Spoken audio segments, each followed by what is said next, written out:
Mr. Prime Minister, nice to see you. Welcome to the United States. Well, thank you. It's good to be with you again. I heard your speech the other day before the UN General Assembly, and of course a lot of attention in the United States on ISIS and what's going on in Iraq and Syria. But as you noted, that's the battle. The real war that matters much to your country as well as to the world is Iran and nuclear weapons. Where are they on their nuclear weapons?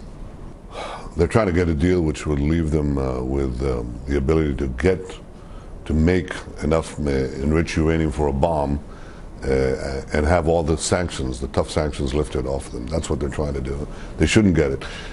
I think it's important to specify what is the problem. The problem is that militant Islam is trying to dominate the Middle East and then take over the world. Its number one target ultimately is the United States. They view all these branches, Shiites, radical Sunnis, they see you as the great Satan. They call us the small Satan because we're just a frontal position, a forward position of the United States. They want to destroy us so they can get to you. The greatest danger is that any one of these groups, either ISIS on the radical Sunni side or Iran that leads the radical Shiites, that any one of them would get nuclear weapons is a tremendous threat to the future of our world, a tremendous threat not only to Israel but to the United States as well. That has to be prevented. Defeat ISIS, very important. We support that completely. Support President Obama's effort there, 100%. But defeating ISIS and letting Iran have the capacity to manufacture enough material for a bomb, that's to lose the war. You have to do both, defeat ISIS and prevent Iran from having nuclear weapons capability.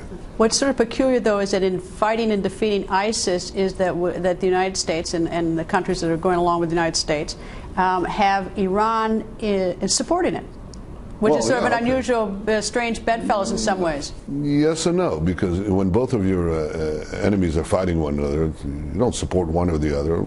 Weaken both. That's my point. You don't have to give Iran, and I don't think anyone is suggesting it, but I heard it in the press that people are saying, well, let's reward Iran for fighting ISIS with what they want on the nuclear deal. What for? They're going to fight ISIS anyway. If Assad came to you and said, well, I'll fight ISIS if you give me back my chemical weapons, you'd laugh him out of court. That's about the same absurdity. There's no need to do that. You have to fight ISIS and do everything that's necessary to prevent Iran from having the capacity to make atomic bombs. Well, the arrangement right now, or the negotiations and discussions, which are supposed to, I think November 24th is the next deadline, at least they're discussing leaving some enrichment capability with Iran, which I think before you've been quoted as saying that, a bad deal is worse than no deal. Is that a bad deal if they have any enrichment capacity? In my opinion, of course. Why do they need enrichment? Why do they need centrifuges? You ask that question, actually. I mean, they say they need it for civilian nuclear energy. That's not true.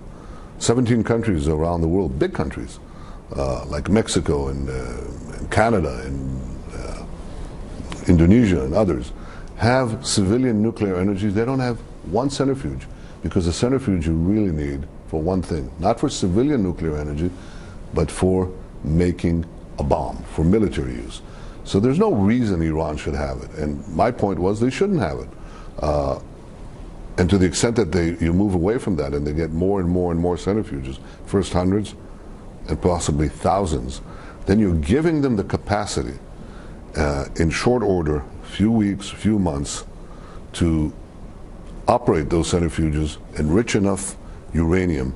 That's what you need, enriched uranium, to make the core of a nuclear bomb. And there's no reason on earth to do that. Do you have the sense that President Obama, or has he said anything to your meeting, that he is willing to put on the table some sort of enrichment capability? Now, I know that Iran says they want it for peaceful purposes, and I know that whole argument. But do you have the sense? Peaceful purposes? That, I know that's what they say. What do they make radioisotopes to put forward on their intercontinental ballistic missiles that they'll shoot out to Iranian patients orbiting the Earth? I mean, it's absurd.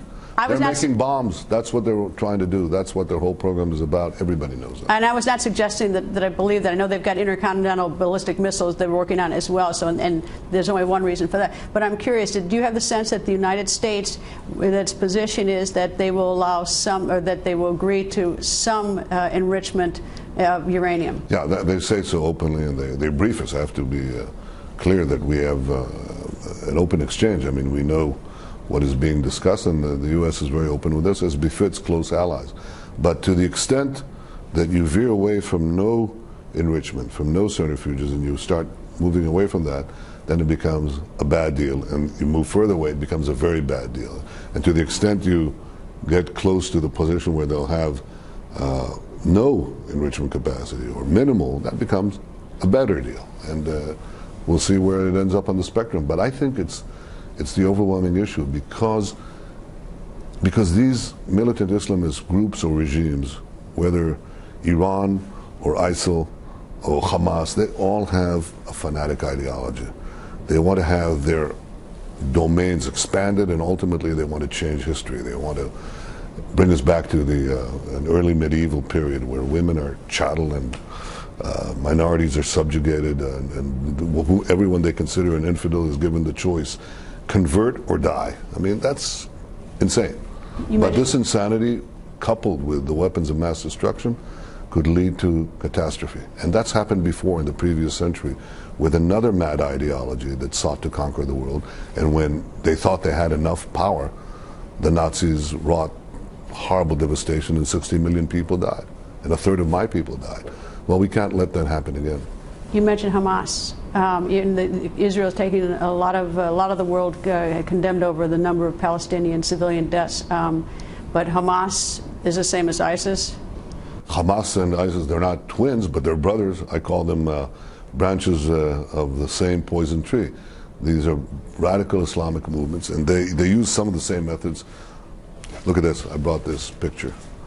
And when your viewers look at this, they might think this is ISIS about to carry out an impending execution. But it's not. This is taken roughly at the same time of the ISIS beheadings, except it happened not in Syria or Iraq, but in Gaza. And this Hamas executioner is about to execute one of dozens of Palestinians that they killed in order to instill their campaign of fear over the population of Gaza. Now, there are some differences. Hamas beheads people, or rather ISIS beheads people, and Hamas puts a bullet in their head. But if you're the victim or their family, the horror is the same. So they use the same tactics, and they also have the same goal of dominating the world with this terrible Islamist conception. And I think they should be fought. We fought Hamas. Now you're fighting ISIS. But I think we shouldn't lose sight of, in the cracks, we shouldn't let Iran, the ultimate Islamist power, to get the ultimate power. Mr. Prime Minister, before we go, and you have to excuse my Midwestern accent, but Gamar Hatama Tova. That's pretty good.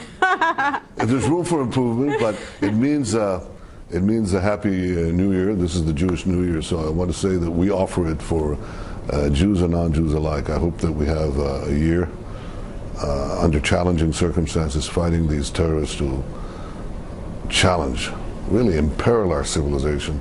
I hope we have a good year for security and for prosperity and for peace. Thank you, sir. Thank you.